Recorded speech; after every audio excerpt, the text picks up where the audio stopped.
Welcome everybody to this Edge of Mind podcast, where my guest today is really a dear friend and one of the most innovative, remarkable thinkers on the planet, as far as I can tell, Sean Esbjørn-Hagens. This is our second go around. We're going to elaborate on some of the incredible wealth that we talked about the first time we chatted, plus adding just a ton of really cool stuff. So I'm going to do a very brief formal bio, and we're just going to jump right in. So Sean Esbjørn-Hagens, PhD, has spent his life developing meta-integral approaches to the fields of ecology, mixed methods research, psychology and consciousness studies, philosophy of science, holistic education, and post-capital models of measuring social impact. For the last 3 years, he's been developing the new field of exo-studies, exploring the implications of anomalous realities and experiences for understanding the nature of reality. Sean is very passionate about developing new meta-views of what it means to be living in a multi-dimensional multiverse. So Sean, welcome, man. It's just like, you're amazing. And you must be, are you a Gemini? I mean, all your neologisms, your word. No, I'm a Pisces. I just flow into everything. It's amazing. So I just want to say a couple of comments about the way I kind of relate to my good friend here in both a playful and also a very serious way. In one way, I flashed on it this week is I really like watching Colbert. I think Stephen Colbert is amazing talent. And one of Colbert's favorite guests is Neil deGrasse Tyson, you know, this time, Carl Sagan of our age. The guy's out there. I mean, the guy's just totally out there. And so Stephen and Neil just go off on all this kind of stuff. And so when I have an opportunity to talk to Sean, he's my Neil deGrasse Tyson. He's like, not outer space. Now we're talking about like inner space and actually the junction of inner and outer space. And so he's absolutely positively my favorite liminal being in the sense that he doesn't fit. You can't wrap your mind around this guy. Right. And in fact, when I first started exploring his stuff, a mutual friend sent one of his seminal papers, the Wild Cosmos paper. And I read this thing, and I looked at the date. Is this April Fool's? When was this thing sent? And then, April 1st. And so I actually, when I first read it, I got a little queasy, almost, kind of a little bit uneasy. And then I realized, this is fantastic. I am a Gemini, so I do love playing with words. Yeah. This is a kind of notion sickness where you were setting into motion, pulling out the rugs of my reality, sent me flying into space and trying to wrap my mind around this amazing stuff. And so, mixing yet another metaphor, you're like a cognitive yoga instructor, where when I work with you, read your stuff, it's like I'm trying to assume a particular asana, a particular mudra, that it just ain't easy for me. I breathe and I go slow and I stretch. Reading you leaves stretch marks on my mind, right? It's just like, give me a break. So I'm super excited to have you back with us. There's so much stuff I really want to talk about. And big, deep, warm welcome. And the first thing, perhaps, Sean, is to talk about how your exploration of exo studies really applies. How does exo apply to endo? And how, in fact, does it break down the exo-endo boundary? Because in the Hermetic tradition, as you know, there's this wonderful teaching as above, so below. Right.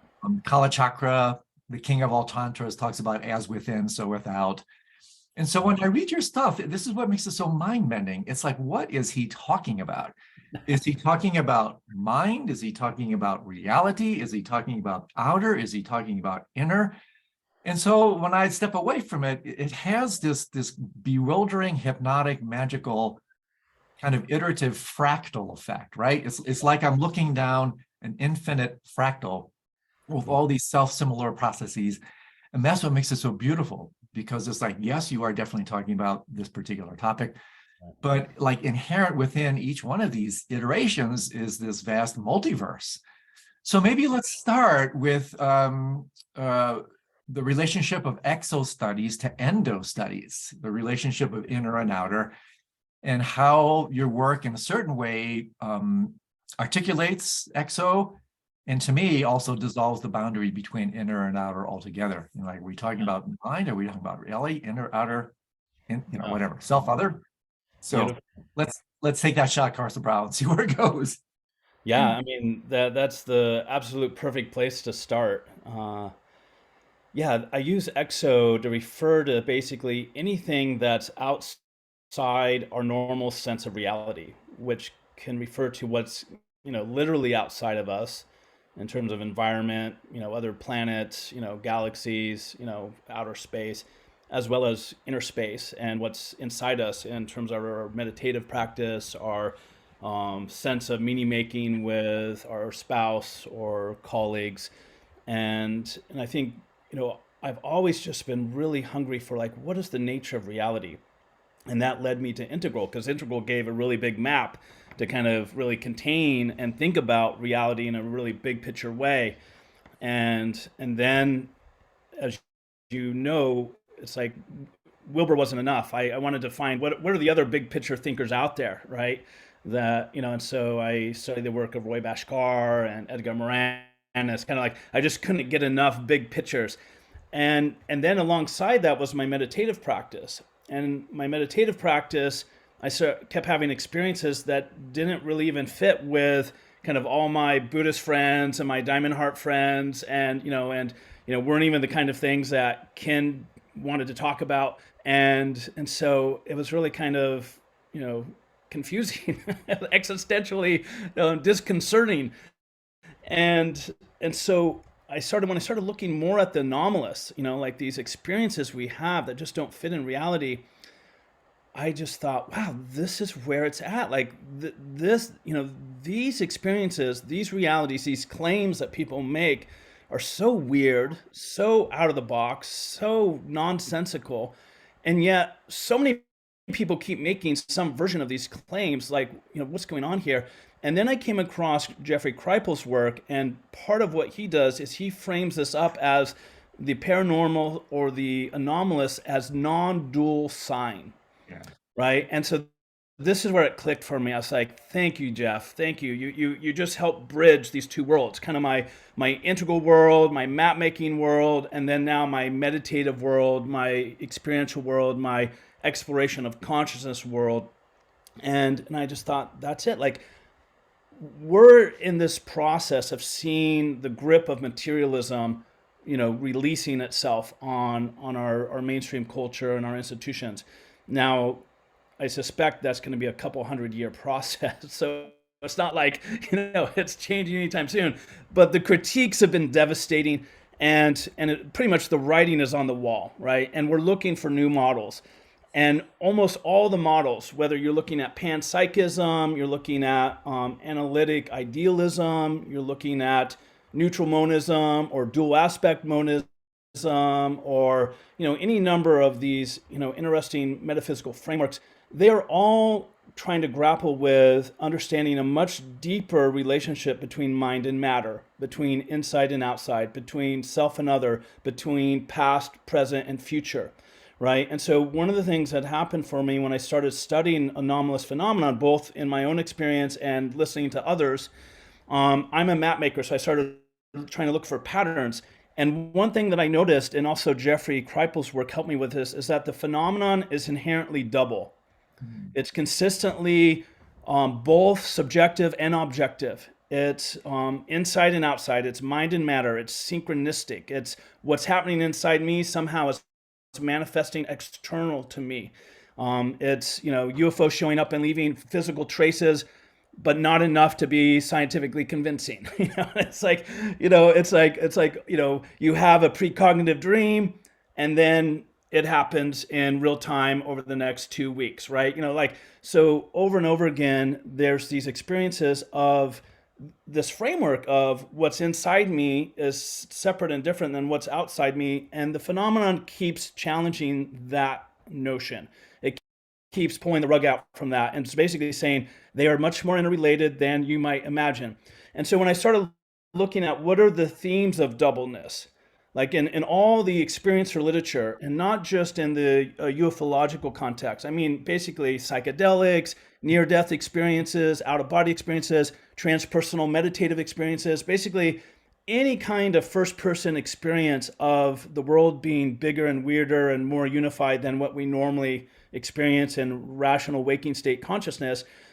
several themes emerged, and then not surprisingly, these line up with integral theory. And I was like, and I always have to be careful because like I want to be cognitive of the tendency for me to subconsciously force things into the integral framework, right? And so, to what extent is that happening versus the integral framework helping to see patterns that are just inherently there in some sense? And so, the patterns that I saw were there's this doubleness between inside and outside mind and matter, between subjectivity and objectivity. So, that's one major category of doubleness.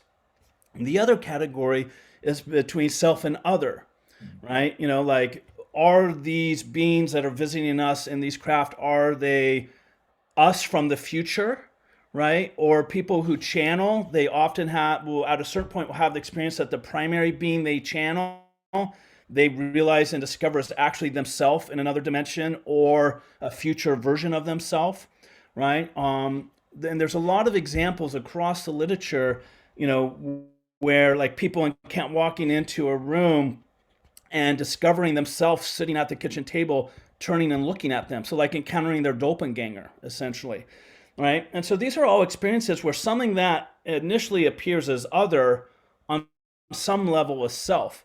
Now, that's also true for you and I, right? As we understand and practice the non-dual traditions and the contemplative traditions, we come to a point to recognize and appreciate that being true just between me as a autonomous being and you as a seemingly autonomous being, and then at a certain point, we are just different expressions of the same non-dual ground, right? So even here in the contemplative traditions, we talk about self and other, and the illusion of that dissolving. Right. So this is another space of doubleness. The third major category of doubleness that shows up in the material that I've looked at is basically between time and space, right? That past, present, and future are all mixed together, co-arising.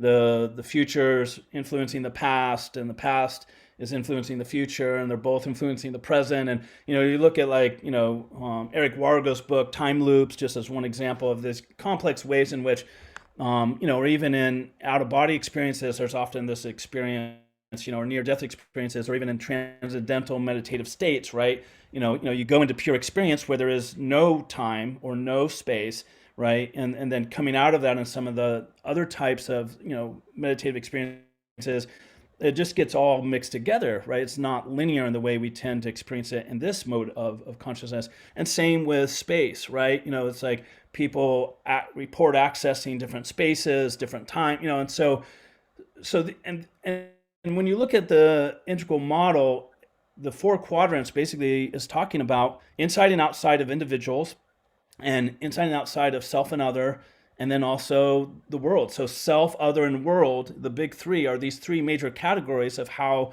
we organize and relate to our experience. And this phenomenon, largely construed, is undercutting our boundaries in all three of those major domains of self, like inside, outside, within an individual, self and other, between people, and then just time and space in terms of the world around us.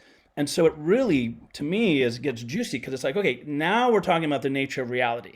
Now we're in a new ball game, and the old rules just don't seem to apply. And so, and we're in this interesting cultural moment where we're looking around trying to find a new story, a new cosmology, a new metaphysical framework that can hold all of this in a more dynamic way.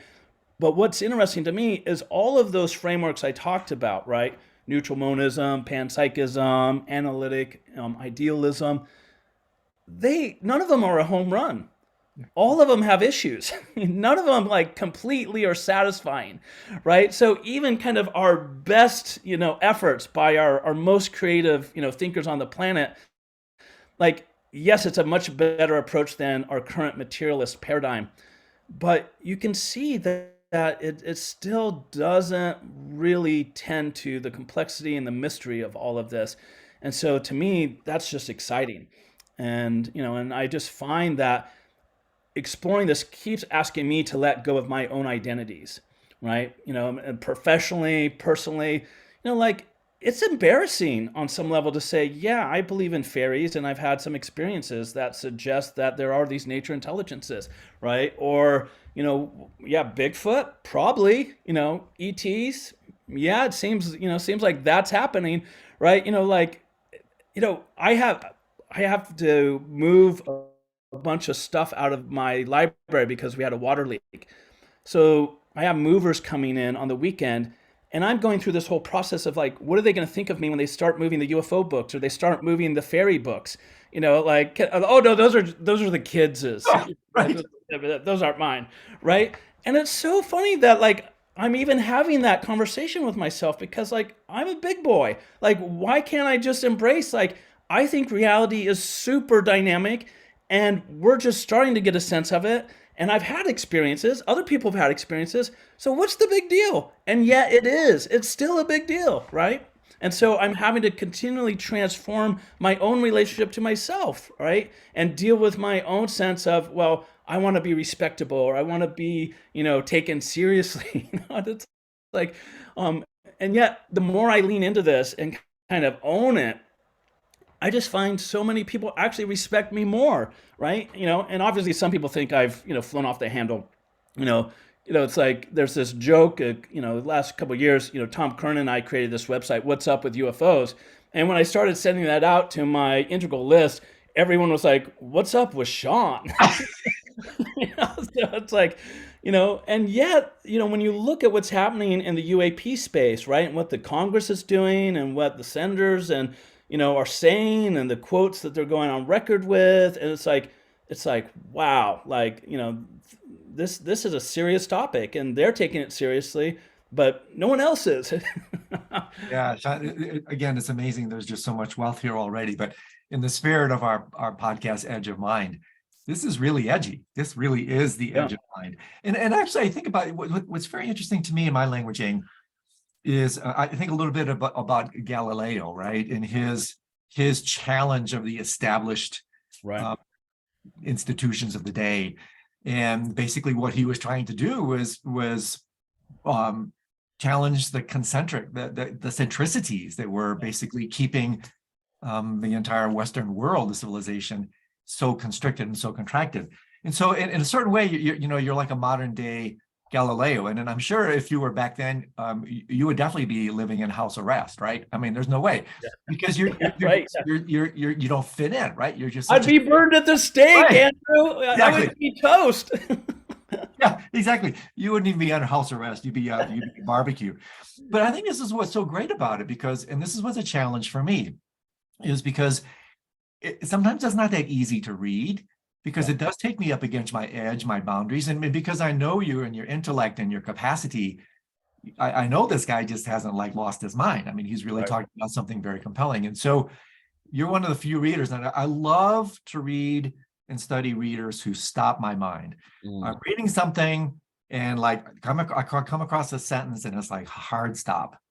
WTF is this guy talking about? And then what I notice is all the stuff coming up within the resistance, the dismissiveness, my propensity to what contract away from this degree of openness. And I think that's what people are challenged by.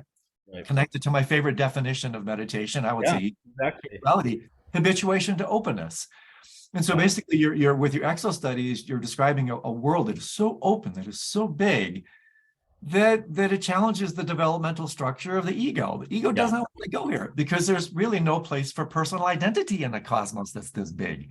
So I think there's, in addition to the intellectual challenge, I think there's a developmental and emotional, psychological resistance yeah, because some people just don't want to grow up. They don't really yeah. want to be this challenged. And so I think this is just fantastic. And also the notion of the world, like my friend David Loy wrote a beautiful book, The World is Made of Stories. Mm. Fantastic thing. And there is no the greatest story ever told. There is no greatest story ever told. It's always, Yeah. the narrative is always continuing to evolve and to challenge. And also somewhat along these lines, what came into my mind was Wordsworth, beautiful, beautiful thing. Like you said, you're looking within your own body, mind, heart when you're doing this. Right. It's not just out there contains multitudes, I contain multitudes. Yeah. So that's what's so beautiful about this. We start to realize this is so opening. It challenges all our concentricities, our centricities, period. Open, open, open. And we realize, as you talk about the multi-dimensional multiverse. Yeah. So to me, it's just like, it's not easy. It challenges me in a really powerful way. Sometimes it irritates me because Yeah. it doesn't fit. But that's where the rub is, like Almas, right? That's what Yeah. creates the pearl. Yeah. The pearl is created by the rub. And so when I Yeah. come up against that rub, then I know that kind of cognitive friction is probably creating some really interesting germinative Yeah. phenomena. No, So I'm really touched, to hear you speak into that, because it's my hope and it's my sense that this is what I'm doing is I'm like devastated by this content all the time, right? And as I was sharing, like I'm in my own process of humility, of just being, you know, challenged with my own self identities, even though I'm sticking my neck out. Like it's not like there isn't this alchemical process happening on my end. And so there's this beautiful dance between like me and like an article I wrote, like Our Wild Cosmos, and you as a reader of that, where we're both in an alchemical process grappling with the potential implications of this. Right. And so it's not like I figured it out and I'm the know-it-all here. And then I'm just laying it out like this is the way things are. It's more of like, wow, like what happens if we take seriously the claims that credible people have been making for a long time, right? And we open our minds. And this is why, the primary mantra and practice for me in this space is taking things seriously and holding them lightly, right? And so if there's enough compelling testimony, data points, considerations, then let's take it seriously, hold it lightly, but let's, take on these provisional beliefs and see what happens.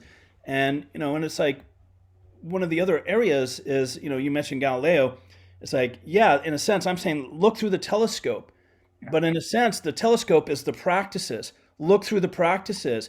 Our traditions are filled with practices that reveal these realities to us, right? And this is where I get up in arms sometimes, where even Tibetan Buddhism has a lot of this, but the Western secularization of Buddhism, Tibetan Buddhism, often you can have Tibetan Buddhist Western practitioners not realize that that tradition actually makes room for a lot of this phenomenon, right? And so then, because I was a card-carrying Wilberian, for a long time, and in a sense still am, I'm extremely committed to the non-dual traditions, and Mahamudra in particular, and yet I felt like, there's this issue, right, where it's like I kept coming across the traditions, Christianity, Buddhism, Hinduism, maybe less so with Hinduism, but, over and over again of like, don't go there, don't cultivate these capacities, don't see these realities, don't do that. It's a distraction from awakening.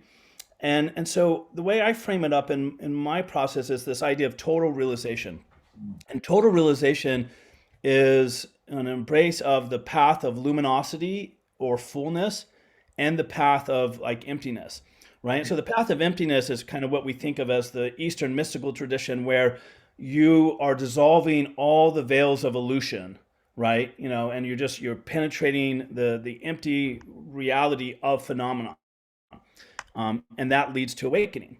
But the path of luminosity or fullness, in a sense, is more the path of the Western occultist, right? The magical practitioner, the hermetic practitioner.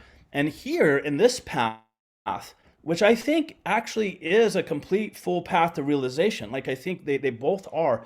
But here, it's focused more on, in a sense, kind of an outer practice. You could think of exo, even though in a sense it's still kind of inner, of activating all your subtle bodies and all the sensory capacities of those subtle bodies, and going and visiting all the different planes of reality and interacting with the beings in those planes and learning from those beings, right? Like, so this path just has been, just dismissed out of hand.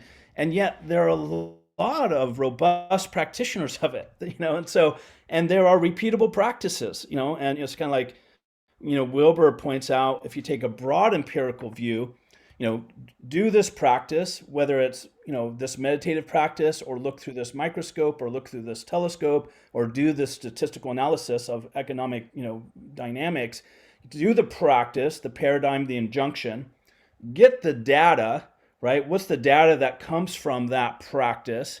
And then compare those results with other people, the community of the adequate, who have done that practice as well and are recognized as experts by their own peers in those practices, right? And so how can we not consider the viability of that process? And so if there are people who are part of the community of the adequate who have done these occult, magical, hermetic practices, and they're good at it, and they point to these phenomenon as being the obvious result of engaging in those exercises, then who are we to just say no? Like it doesn't fit in my little worldview, you know? So, and the other thing is that human beings have been interacting with non-human intelligences forever, right? Like forever. Like, you know, and so what are we to make of that? Are there only physical corporal beings? Right? Like, let's talk about dakinis. Like, are we just to assume dakinis are some archetypal energy? Are they just a product of, yogi men in caves needing to get off on some kind of feminine, visualization? Are they actual beings that live in other realms that impart wisdom and that can actually activate and awaken your meditative practice through their energetic Shakti pa, or just their a seed syllable they give you, or just some interaction you have with them, right? So it's like, the Western psychologization of phenomenon like the Dakini and the Tibetan tradition, I think, is really interesting and also just heartbreaking, because it's like, yeah, of course there's going to be times when people just make this up, right? Or it's just part of an imaginative process, right? It's not like every practitioner who has an encounter with a Dakini is actually having an encounter with a Dakini in the sense of a separate, individualized, autonomous intelligence, right? Like, that might be happen from time to time. That might not be the typical reality, right? But like, how do we make room for that possibility, even if we're tending to emphasize the psychological factors or the cultural factors or the collective unconscious factors, or what have you, right? Because when you really listen to people who have these encounters, they pass polygraphs, they pass psychological assessments that say they're sane, and it's like, and there's also multiple groups who have had these encounters, right? So it's like it just gets so complex so fast. And it's like, the science is telling us that within the next few years, we're likely to confirm biosignatures on other planets, right? And there's different estimates of how many and how long, but it's like we're really close to the point of being able to acknowledge through the Webb telescope that, yeah, there are other planets out there that have life on them, and this is why we think that. This here and we're even looking for technological signatures, right? We just had Avi Loeb, right, the head of the Galileo project, coming out of Harvard, who's teamed up with Sean Kirkpatrick, who's the head of ARROW, which is essentially the Pentagon's UFO program that just got $62 million for its first year of funding. Okay, Congress is not messing around with this. They just gave Sean $62 million to research, UFOs, essentially. And the name ARROW, All Domain Anomalous Resolution Office, right? So UAP used to stand for Unidentified Aerial Phenomenon. Congress changed that, I think it was in December, so that it's Unidentified Anomalous Phenomenon. And why did they make this change? Because the craft that are being encountered go up into space, come down into our airspace, go underwater, right? They're transmedium. They're able to move across these domains. All domain means space, air, and undersea. And I would argue, if you really look at the literature, that even underground, that they can go into mountains, and so it's like, it's crazy. It's just like, what the... This again, there's just so much that you pepper out, with every one of these little riffs, and it's just amazing. But I want to just backpedal to a couple of things and see if I can just run a little bit of commentary in augmentation and a few things. I really love what you said at the outset about how you're constantly being defeated. That is such an important role in really learning. I mean, if like Thich Nhat Hanh says, right? If you think what you know is the definitive truth, that is the end of your progress, man. That is a hard stop. And there's a beautiful quote by Rilke, which I love. Winning does not tempt that man, for this is how he grows, by being defeated decisively Right. by constantly greater beings. Well, here, the defeat is what? The defeat is to centricity. The defeat is to the egoic agenda, to keep the comforter around, to keep everything secure, keep everything tidy, keep everything predictable. So I think a large reason for the resistance to this is just obviously the fear of the unknown. But I love one-liner quotes, right? Marie Curie, nothing in life is to be feared, it is only to be understood. And so therefore, to understand this thing is to remove the fear and to allow ourselves to be open, to be defeated, to constantly grow, because otherwise we're not going to grow. I mean, we're just going to get stuck in our ways. So the other thing that I like about your view so much, in fact, is one way to look at it within the context of the Buddhist Eightfold Path. This is a really elegant way to talk about the extraordinary power of right view, Right. to raise your gaze, to literally, in this case, look up, right? Right. See the cosmos for what it is. And then to play on this notion, we usually say in the West, I'll believe it when I see it. Well, I think it works in a bi-directional way. I'll see it when I believe it. And so when you have this right view, you have the container, the doctrinal understanding of it, then that actually greases the skids for you to raise your gaze and actually become more and more available to these agencies. Yeah. Which in my opinion, they're just as real or unreal as we are. Who's to say that we have this ontological supremacy? Right. So you talk about, in our last riff, you talked about so beautifully about this whole ontological fluidity thing, the ability to just be more and more available. The other thing I wanted to say here, Sean, I loved your usage of the colloquialism, make room for it. I mean, again, that's this notion of introducing space awareness. Yeah. There's one thing that's curative, psycho-spiritually curative, it's space awareness. And so if we can learn to literally make room, allow room to open our hearts and minds to these things, then in a very real way, we're mixing our minds and hearts with space. We're making ourselves much more available to these agencies.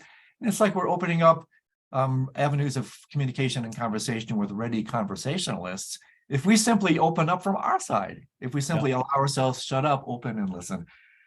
And the other thing, again, these are more just exclamations about the elegance of what you're saying. And this is so important. This is what makes your work different from traditional philosophy in the pejorative sense, armchair sophistry, is the praxis, the practices. This is something that actually can become psychoactive. So let me ping this question across your brow. Oh, that's an interesting slip. Across your brow and across your bow. This is an amazingly elegant description. It's profoundly descriptive. Say a little bit more, run a little bit more with prescriptive. How you can take this description as a prescription and then bring it into a path of opening. Because otherwise, people read it, they're left with it. Well, this is really cool. Wow, interesting. On to the next thing. But I think what you're really talking about is, no, this actually can inform a way of looking within, looking without, to actually make it psychoactive, actually take this view into your life, taking right view, really expanding it, so that it becomes integrated, so that you actually live, breathe from what this view is actually suggesting. So talk a little bit more about the prescriptive-descriptive relationship. Yeah, so one of the things that I started noticing as I really started diving into the phenomenon and reading, listening to eyewitness testimony, people who've had these experiences, is often there's people have an encounter, whether it's a near-death experience or an out-of-body experience or a meditative experience that where they find themselves in a different landscape. And often there's an interaction with a being of some sort. And then after that interaction, it's like a very notable interaction. They have energetic experiences, sometimes can be a Kundalini-like. And then after the encounter, they start having the experience of psi phenomenon. And so there's something about these encounters and these experiences that activates these people's ability, and it's different for different people. Some people start having precognitive dreams. Some people start having dead people show up and talk to them. Some people start being able to sense the energy of the people around them and getting information from that. So I kept wondering, like, what is going on here? Like, what is the mechanism? Why are these encounters? And the encounters just range across all the paranormal literature, right? And then people are getting activated. And so I was thinking about that. And then I was thinking about the occult, magical, and hermetic traditions that actively talk about cultivating these capacities. And then I was thinking about the Asian traditions and the yogic traditions that basically say, yeah, we can activate these, but let's not do that, or let's do it under really certain situations. And I also kept noticing that as saints, if you study the life of saints, right, east west, on their path in their biographies, their hagiography, it's like they essentially start talking about these abilities, that they start having these abilities. And so I was kind of, like, and I've, been a Russian Orthodox Christian, and I always found it interesting that it's like study the saints, and oh, by the way, the saints have all these psychic abilities, but don't do practices that give you that. Like only God gives you that. That's just through grace, right? And if you go looking for that, that's the devil's work in a sec. But I just kept going. What's going on? Then you look at something like Mike Murphy's work, The Future of the Body, right, where he's also documenting this, right, and he's talking about athletes, right, the psychic side of sports, this old classic book of like basically extreme athletes who have psychic abilities that actually support them in their athleticism, right? And so one of the examples I love, and I don't think I said this last time, is archers who are able to hit a target a mile away, where they have this telescopic eyesight, where they are able to bring the target forward visually, that such that it appears like it's 100 yards away, so like the length of a football field, which is still pretty hard to hit, right? But it's no longer a mile away, and they aim at it as if it's 100 yards away, but they get the bullseye that's a mile away, right? So there's this weird psychic kind of time space thing that's going on, right? So in looking at all of this, I really started going, okay, the subtle bodies are involved. Our subtle esoteric anatomy is involved in this, and maybe predominantly so. And the more I kind of had that frame and looking at the data, the more I got convinced, like, yeah, this is about subtle bodies and there's different systems that talk about the different number of subtle bodies. But a number of them basically have anywhere from 5 to 9 subtle bodies, right? So not just one or two, right? We're talking about the Hindu system, the Tibetan system, the esoteric Western system, that there's usually, between 7 and 9 different subtle bodies. And each of these subtle bodies have different chakras, have the same chakras, but it's like a different layer of the chakra. And different psychic capacities are connected to different bodies and different inner senses related to different chakras. So basically, and I've always been a very big body person, like somatic work. I've worked with a lot of different somatic practitioners. Part of that's an antidote to my mind, because I'm so in my mind. I realized about 20 years ago I need to get in my body. So I started doing what my kids derogatorily refer to as nature dance, right? Where I go out and I'm just like moving, just totally grooving on the woods. And so I've always been interested in the body and embodiment.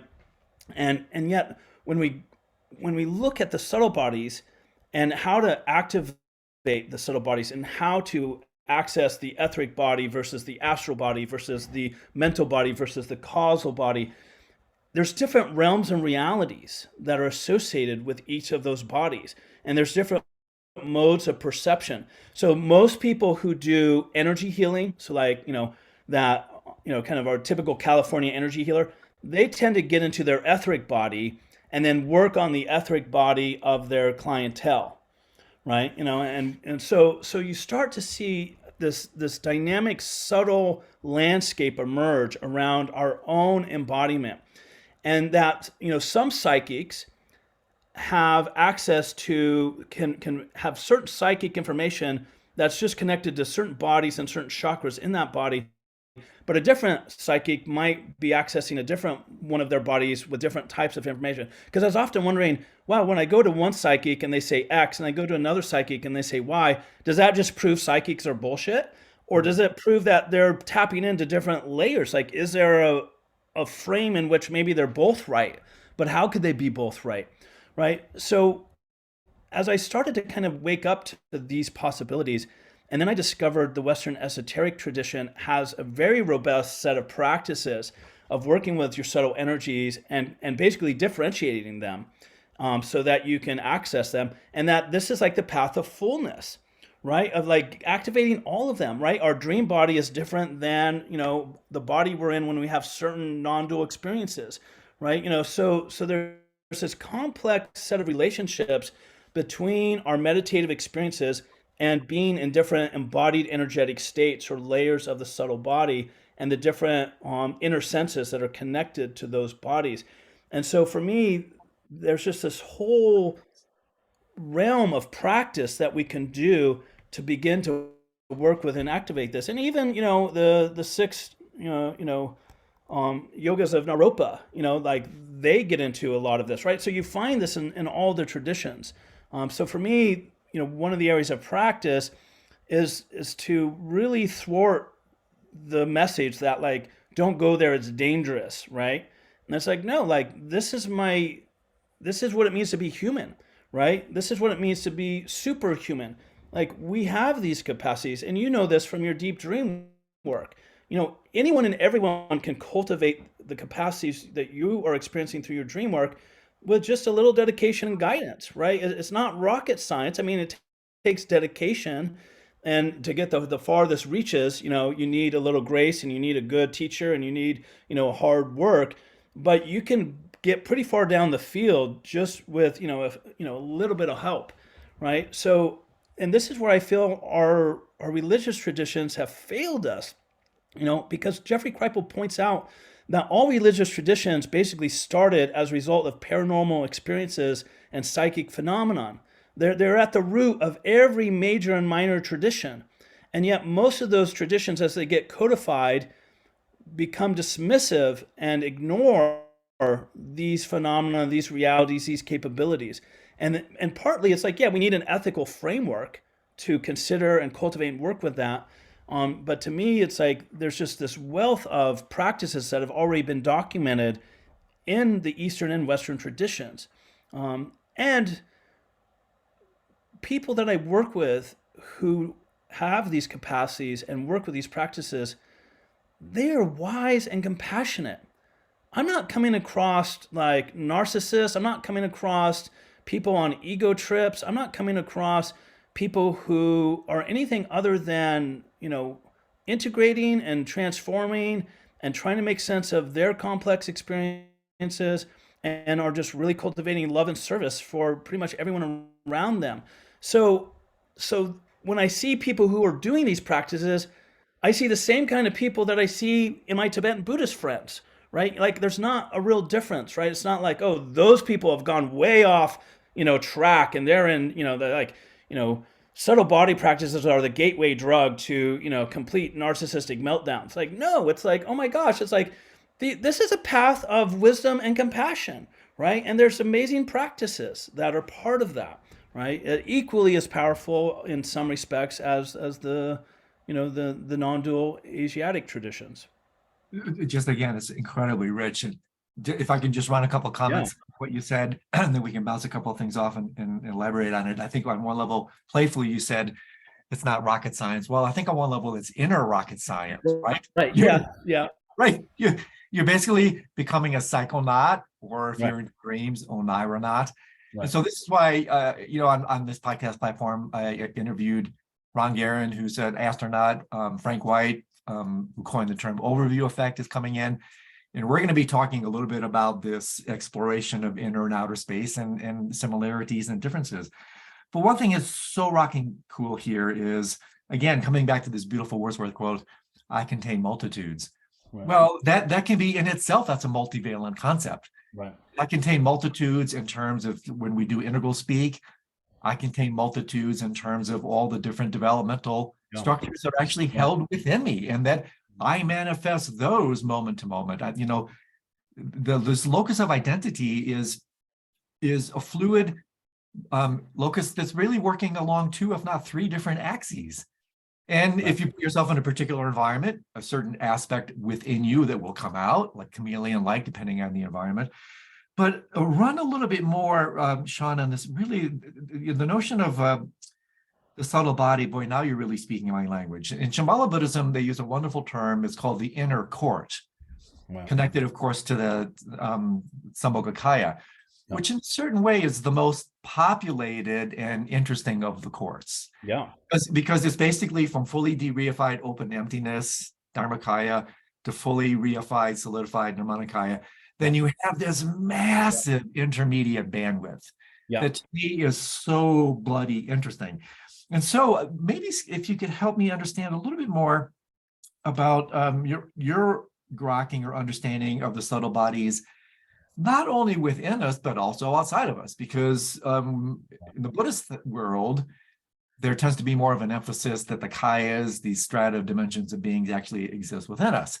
But one of the things I really love about Hindu approaches, the koshas, and even kind of astral Kirlian photography type of thing, is that in a real way, as I start to expand my horizons around this, well, the subtle bodies are not just within us, they're also around us. Yeah. So it's almost as if, not almost, it really is like what we know as the gross body is actually sandwiched between these Right. subtle bodies.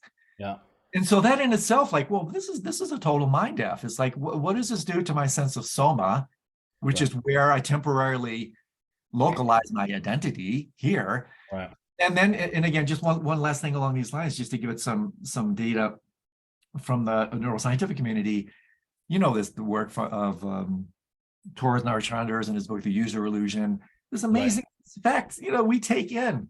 I mean, if you just rest on this fact alone, it's a total mind blower.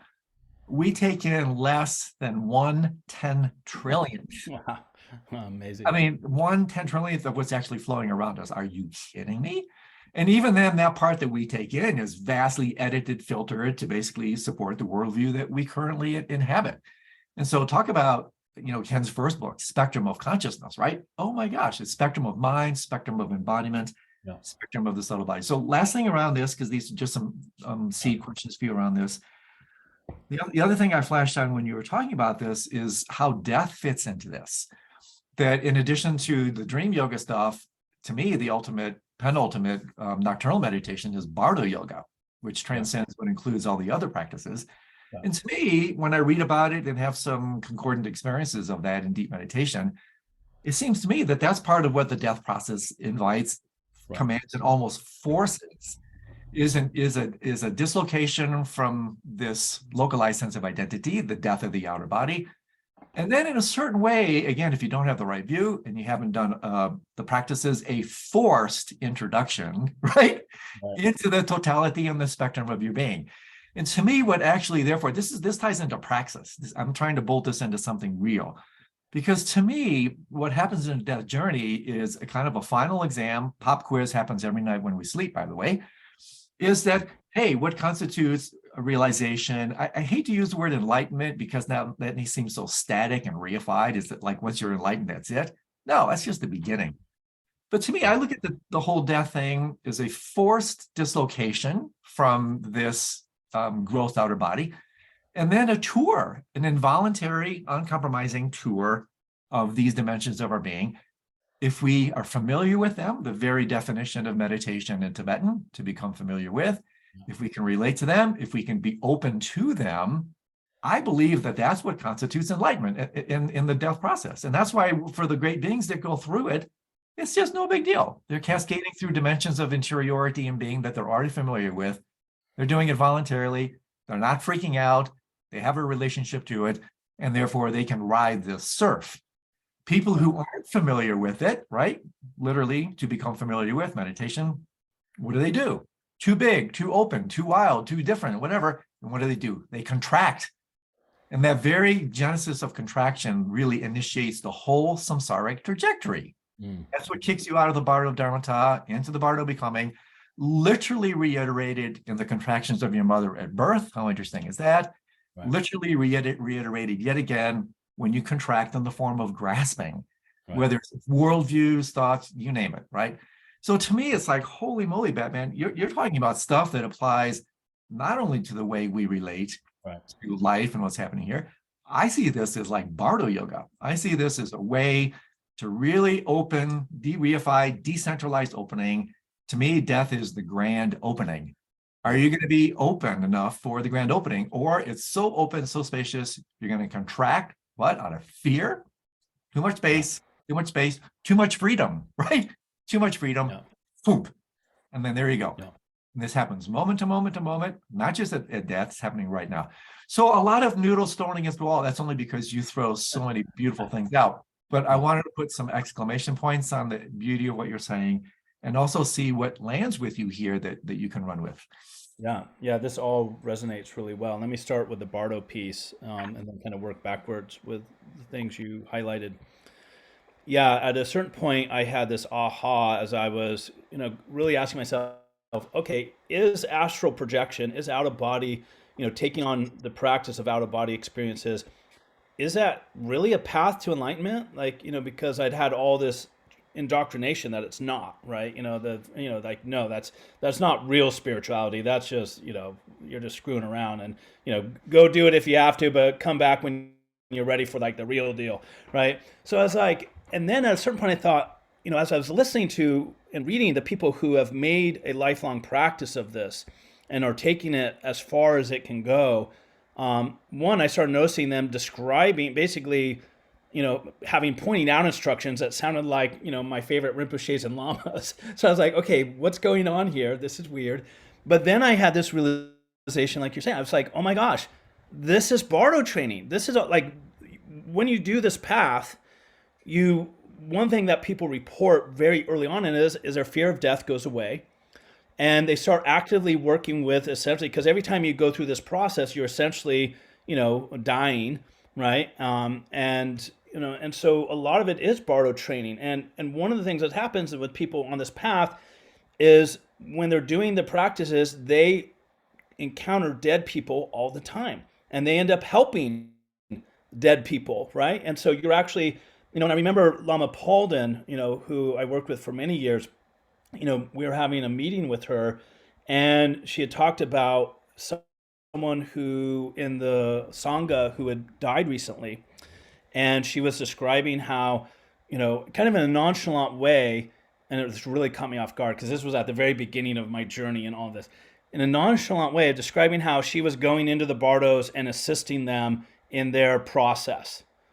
And I was like, what? Like, you're a Tibetan Lama. The Tibetan Lamas don't do that. Like, what are you talking about? Like, and then since then I've had other Lamas and Rinpoches say similar things about, supporting, people in the dying, after they've died, in, the after death stages and process, right? And so, and then also when you look at the experiencer literature, across all the different weird paranormal topics, dead people show up everywhere. And people are often very confused, like, why is there a dead person on this UFO, right? That my uncle is on this UFO and he died 6 years ago. What is he doing here, right? Or, like after I had this encounter with a Bigfoot, I'm walking through the woods, the next day, and I bump into my neighbor who's hiking on the same path. We have a conversation. I hug him. He keeps going. I get home and find out he died 3 days ago. Mm. And so then there's some weird connection between the Bigfoot encounter and then you being in this activated kind of open paranormal state where then you have what felt like a full body hug with a dead person, right? So the dead show up over and over again in all of these experiences, and it's very confusing to people.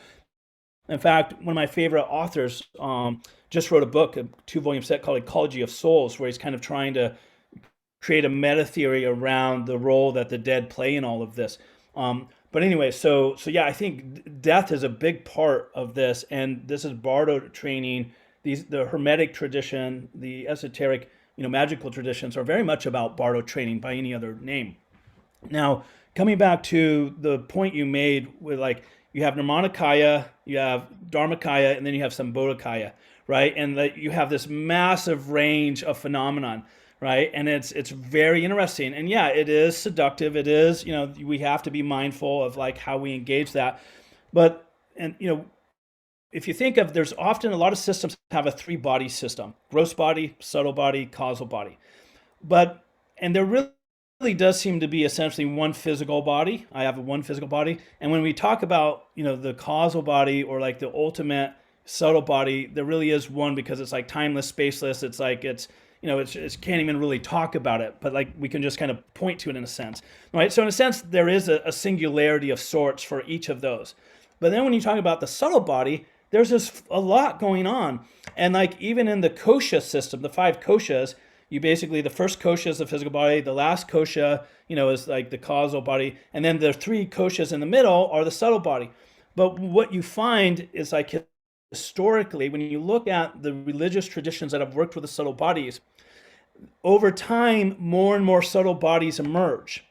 And what seems to be going on is the subtle bodies are pliable, they're dynamic, they're energetic, and there's this process of differentiation that's happening. More and more subtle bodies are being enacted and cultivated and created and kind of developed, right? And so we now, so like the early, if you look at Taoism and Hinduism and Buddhism, in the like second through like 8th century, you have very simple subtle body systems. As you move forward into the 10th, 11th, 12th century and beyond, they get more complex typically, right? And so we could interpret that in a number of ways, but I think one thing that's going on is more practices were developed to differentiate more and more layers of that phenomenon. And just like if you go to the gym and you start working out, you'll find muscles you didn't have. You'll start like you'll find these muscle groups. It's like, oh, I didn't realize there was a little muscle there that, so it's like by the attention that the practice is placed on this full spectrum of Sambodhakaya and all the subtle energies and realities, then there's a lot there. And I think this is partly what makes it also overwhelming, right? Because when you look at these maps of like the astral realms and the planes and all the different beings that are on different planes, and this is the other thing, is that nature spirits predominantly are essentially etheric bodied beings. Angels or celestial beings tend to be causal or buddhic bodied beings. Nightmares, to the extent that they become an embodied form or a thought form, tend to be astral bodied beings. So there's these cartographies and these ways of understanding that different bodies allow you to move and interact on different layers of reality, different realms. And so if you have a particular capacity to access your astral body, then in a conscious way, then you will have access to those realms and those beings. But then you could be in that space, but if you haven't activated the inner senses connected to that body, you're going to have a hard time seeing, perceiving, talking, remembering what happens. And so a lot of what happens in these paths, it's very similar to the Tibetan Buddhist, where it's like, ultimately, we want to be awake during the full sleep cycle, right? We want to take waking consciousness into the dream state and then into the deep dreamless state, right? Like we want to strengthen our capacity to be awake and aware through that process. The occultists are doing the same thing. We want to be awake and aware through these experiences so we can bring back and remember the information, right? And it's very much like termas, right? You get a terma and you have like a single mantra that you pull out of, the thin air that Guru Rinpoche put there, when he realized that he needed to go around, Tibet and do that, and Bhutan and do that, right? And then it's like the single seed mantra, basically when the Turton unpacks it and writes it out, it's like a giant book, right? Like all of that information is like condensed into that single mantra, but in the process of unpacking it, when you access it, right? So that ability basically is described in the occult traditions. You have these interactions with these beings. Many cases, they're higher beings, and whatever that means. But they're giving you wisdom, and then you have to have the strength of consciousness to pull it back across the veil and make use of it. And so a lot of the practices are about building your ability to stay conscious and awake in Bardo training, no matter what your circumstances, right? So that you can cultivate your wisdom and compassion as a result of these encounters, and then bring that to the beings that you're interacting with on this gross realm plane, other humans and plants and animals. Again, just amazing. It's like what you were talking about in another writing. These are the super experiencers, right? What you talk about is meta persons. Again, I love all these new words. It's just amazing. Super experiences, meta persons that have the capacity to basically, again, what an interesting iteration again, opening the aperture of awareness, dilating consciousness so that we maintain. Yeah, this point is so key, and you know a little bit about this from your study of Bernardo Kastrup and some of Yeah. the points he makes. What we're finding when we do brain studies of these individuals, these super experiencers, channelers, people on psychedelic experiences, the brain is less active. Yeah. It's opening. These phenomena are the result, the access to these realities are the result of openness. The brain scans are showing us that. The EEGs are showing us that. The brain activity is slowing down, and the filtering function of the wetware is being transcended, and our mind is able to access a wider range, the multidimensional multiverse, as I say, right? Spot on. And in a second, this will turn us into the place, the skillful means of psychedelics, which I want to get to in a second. But the other thing that, again, you're hitting on so many amazing things here. I just want to unpack a couple because they're so rich. One is the kind of the plasticity, the ontic plasticity of the subtle body. That it really is, it's a thought, like you mentioned in our last conversation, it's a thought responsive domain. It's a visualization responsive domain. It's an inner respiratory responsive domain. And so therefore, to me, this helps, again, create the right view. It's like a little bit like me when I'm doing these practices. I'm from Minnesota, I'm from Michigan, but same thing, Minnesota. Hey, It's a bunch of lakes over there, but it's the same. I'm not a Tibetan. You don't just tell me go do this and go do it. I'm going to say, okay, why am I doing this? Right? Why? Because if I understand why, I grok the mechanism, I grok the phenomenology, then I'm going to go into 3-year retreat because now I get it. Right. So I think for Westerners, this is really important because we don't roll particularly in the same way. So for me, what this does is so beautiful. It helps me understand when I wear my scientific hat the mechanisms, again, the phenomenology of what takes place, like even with things like mantra recitation. When I'm engaging in, it's so big in Hinduism and Buddhism that a synonym for Tantra or Vajrayana is mantrayana, the vehicle of sacred sound. So what am I doing when I'm reciting these sacred sounds? Well, my experience now, and you seem to be echoing this as well, is that subtle body works at the level of resonance, somewhat literally resonant with the frequency domain of what we know as speech. My voice has a particular type of form, but it's still pretty formless. It's a subtle form. Yeah. Light has a type of form, but it's pretty formless. Visualization is light of the mind.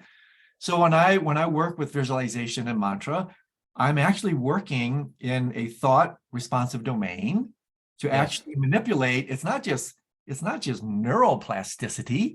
Exactly. It's nadi plasticity, the subtle tunnels. Exactly.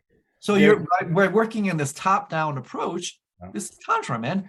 You are actually affecting through visualization, through mantra. And again, for me, this is like, why am I doing it? Why am I reciting 1 million of these mantras? Why am I visualizing this till I turn blue in the face? Right. Oh, I understand, because using these processes, I'm actually affecting transformation in the subtle body. And then that's coming back up and it's affecting transformation in the gross body. Exactly. Yeah. So, and this is so key because the traditions understand that, different mantras that have different seed syllables, that different seed syllables connect to different chakras in different bodies. And by chanting over and over again, you're activating those centers, those energetic dynamics, and you're purifying them and you're bringing them into their fullest harmonic possibility. And so you're basically giving yourself, by chanting and also doing the visualizations that go along with that, you're massaging and activating and cultivating your subtle body. It's like going to the gym and working out your muscles and building those up. By the visualizations and the sounds, you are cultivating and differentiating and developing the subtle energetic anatomy that can then hold the enlightened awareness. Our bodies, as they typically are, cannot hold it. And so you have to build the somatic capacity, right? The subtle somatic capacity to hold these energies. And so what often happens is sometimes through psychedelics or through a UFO encounter or through a near-death experience or being struck by lightning, those powerful energetic encounters sometimes will blow out a chakra or blow out your energy system. And it can take years for people to rebuild the subtle energy anatomy associated with their body. And so enlightened awareness in a sense, as because we are physical and energetic beings, it needs a container in a sense, right? And so there's a lot to be said about building the capacity to hold the wisdom that the tradition offers, right? And there's this book that came out recently called The Subtle Body, a genealogy by Simon Cox. And he's a student, a doctoral student who finished up under Kripal at Rice University.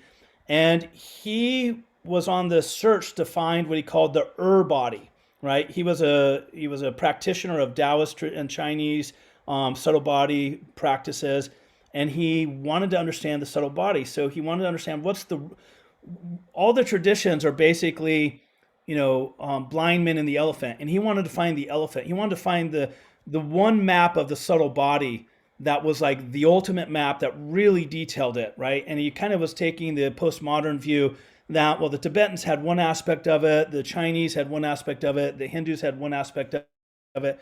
But what he found when he actually did the research is that they all have different maps and models of the subtle bodies, and they're not commensurate. They don't come together.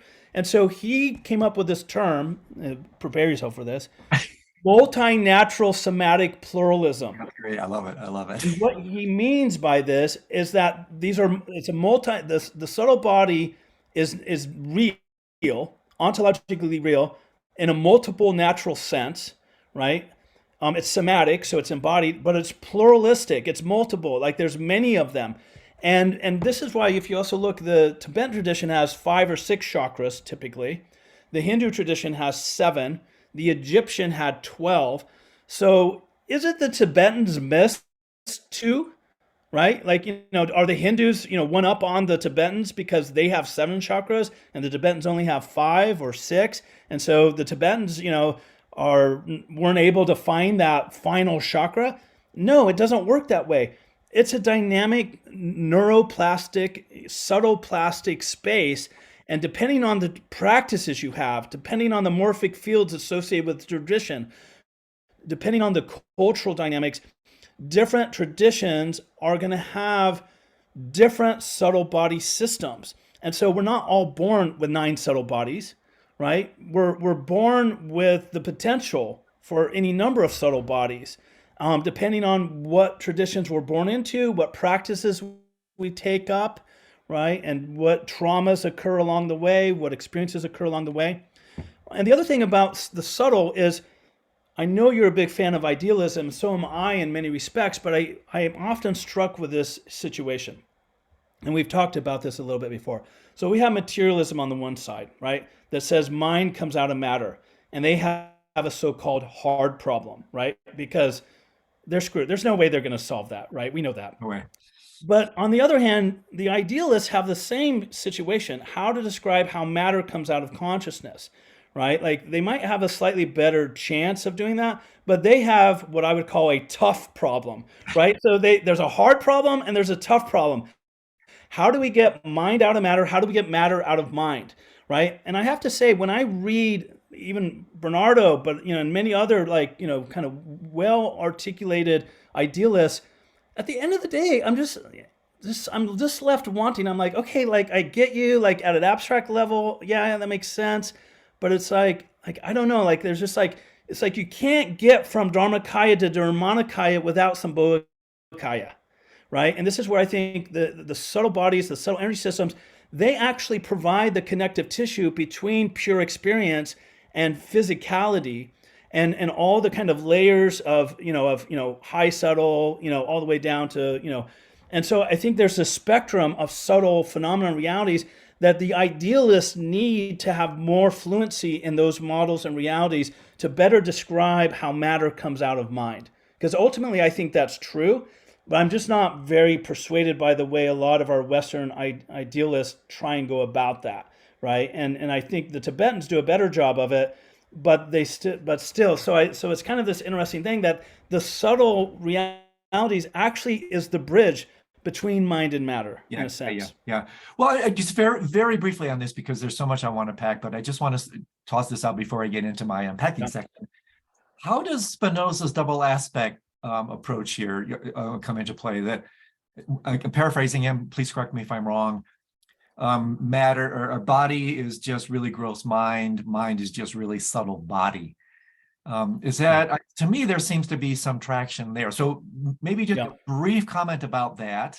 And then I do want to come back. I want to unfold a number of things here, because what we're doing here is exactly what I set out at the outset, whether we know it or not, is how does exo relate to endo? Right. What we're talking about, man. So we're absolutely exploring this kind of bidirectional approach here. But before I get into some of the things I want to elaborate, how does Spinoza's view fit into this? Yeah, so it's interesting. If you look at like dual aspect monism, you look at neutral monism, many acknowledge that they essentially sound the same. Like when you look at what they're describing, they're basically say mind and matter come out of a one, right? That there's this thing, the substance, this matrix, and out of that come mind and matter.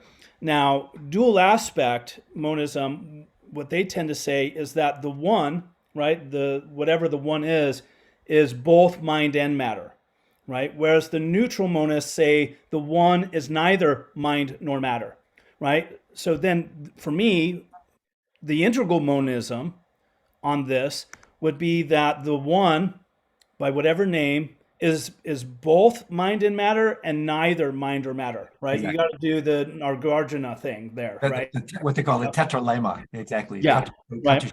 Yeah. You need that paradox, because that one is a paradox, right? And if you just go with the dual aspect, you're missing the fact that it's neither mind nor matter. And if you go with just that, you're missing the fact that it is both mind and matter. But then when we get to mind and matter, and this is what I like about Max Wellman's reflective monism, where he says the mind is first person perspective and the matter is third person perspective, and they are irreducible to each other. You cannot reduce one to the other. But my integral monism would add between those two the second person. And so I would have first person mind, second person meaning, and third person matter. All three of those are irreducible to each other, and all three come out of the one, which is both mind, meaning, and matter, and neither mind, meaning, or matter. Right. And then now I think we're getting somewhere. So I think there is a lot. I think Spinoza there's a lot to contribute from him. Yep. William James was more of a neutral monist. So I think we got to, so there is a really rich Western philosophical tradition that grapples with this, that I think does graft on to some of the points that come out of the Eastern traditions. I mean, going all the way back, really, give ourselves some credit, the work of Peter Kingsley and Parmenides, right? I mean, that colossal contribution that just gets certain way snuffed out with the genius of Aristotle and then Plato.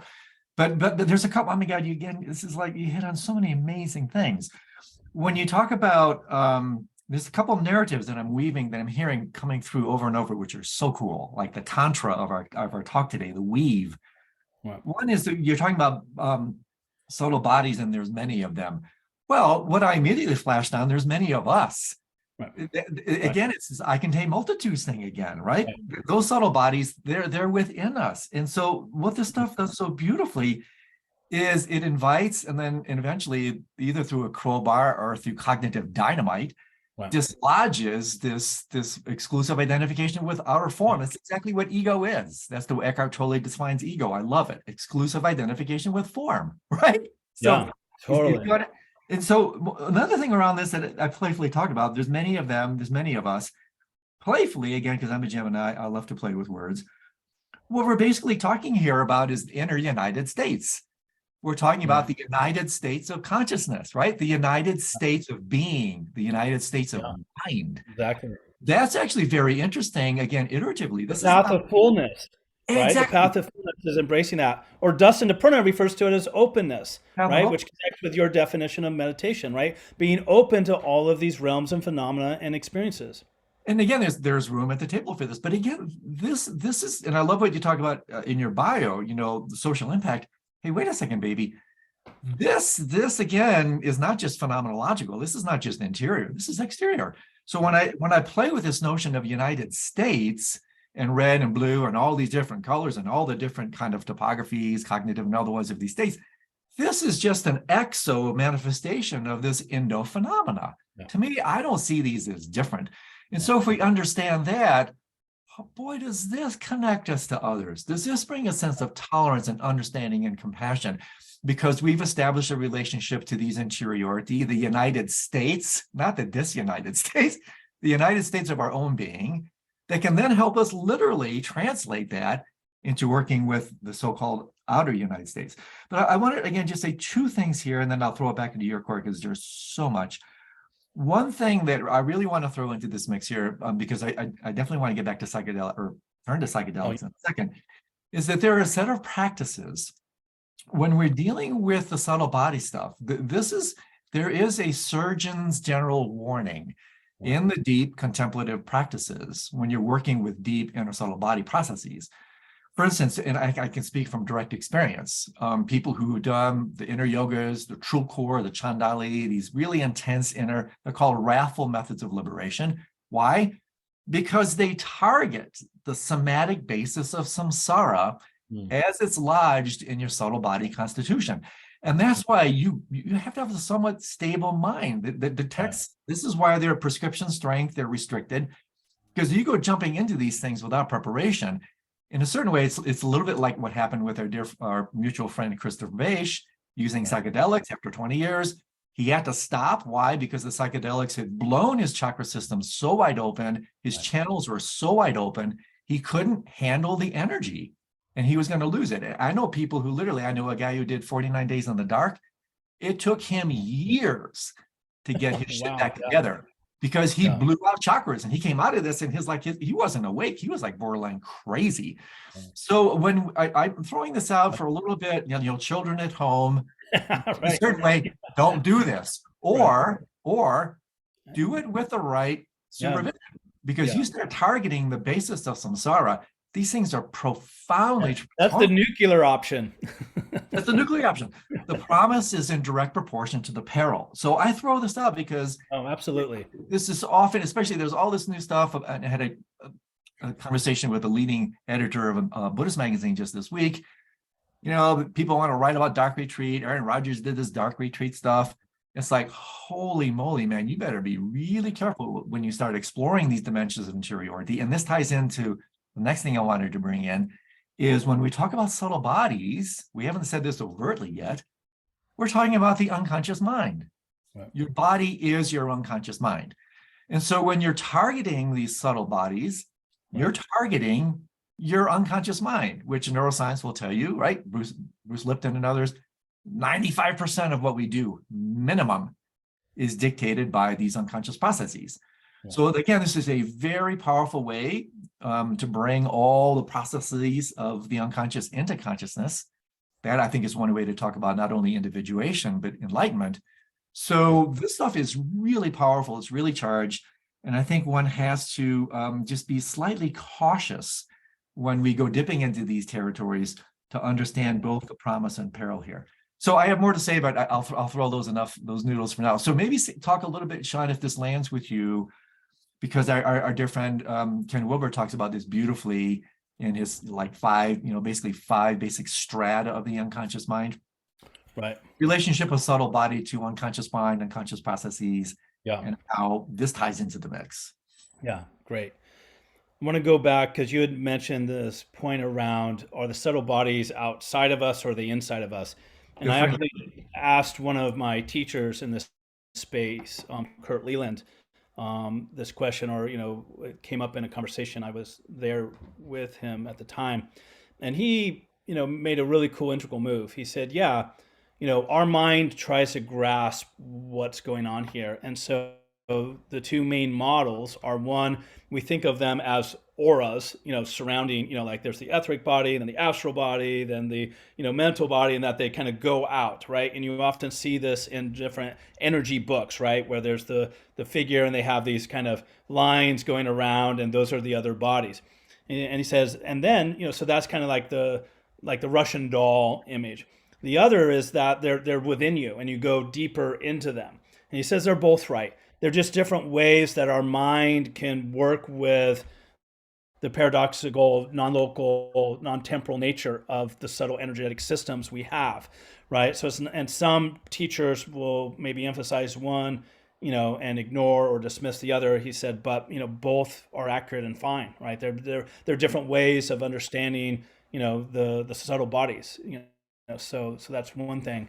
One thing that is happening is, with the James Webb Telescope, with these predictions that, the moons around Neptune and Jupiter and Saturn likely have at least simple life, if not complex life on them, right? Like at a global level, we're going out, we're exploring the cosmos in a physical sense. And we're at the point where we're realizing that other planetary systems most likely absolutely do contain biological life of some sort, and that some of that might even have evolved into intelligence life.